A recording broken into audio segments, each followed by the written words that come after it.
Cotabato City hakot parangal sa 14th o 4th Cities and Municipalities Competitiveness Summit o CMCI Best Among Creative Cities and Municipalities sa BARM.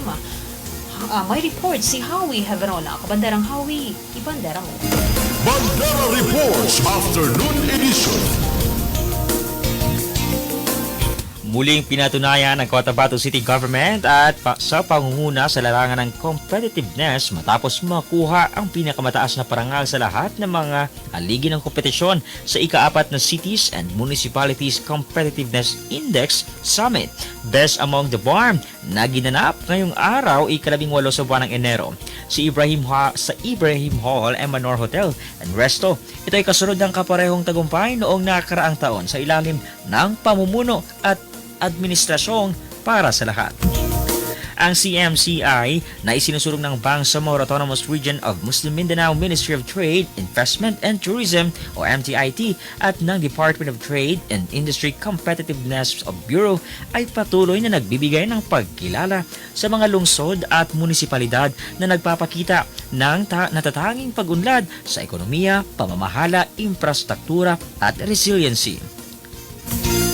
Ang pagkakamit muli ng Cotabato City ng pinakamataas na marka sa lahat ng kategorya ng kompetisyon ay simbolo ng patuloy na dedikasyon at pagsisikap sa ilalim ng administrasyong para sa lahat. Sa pangunguna ng ama ng alkalde, Mayor Bruce Matabalaw, ito rin ay nagpapakita ng matatag na pundasyon at mahusay na pamamahala na nagbibigay daan sa sustainable and development at holistic growth ng isang lugar.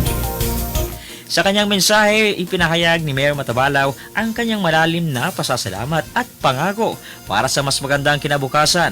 Ang sunod-sunod na tagumpay ay patunay ng collective strength at commitment para sa isang mas maganda at mas kompetitibong Cotabato City ayon sa alkalde.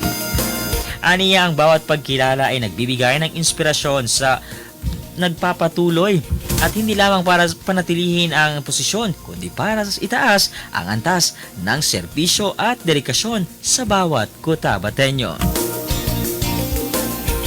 At yan ang balita mula rito sa Radyo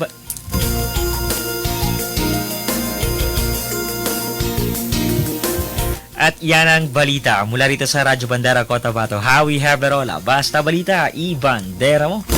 Bandera Reports Afternoon Edition.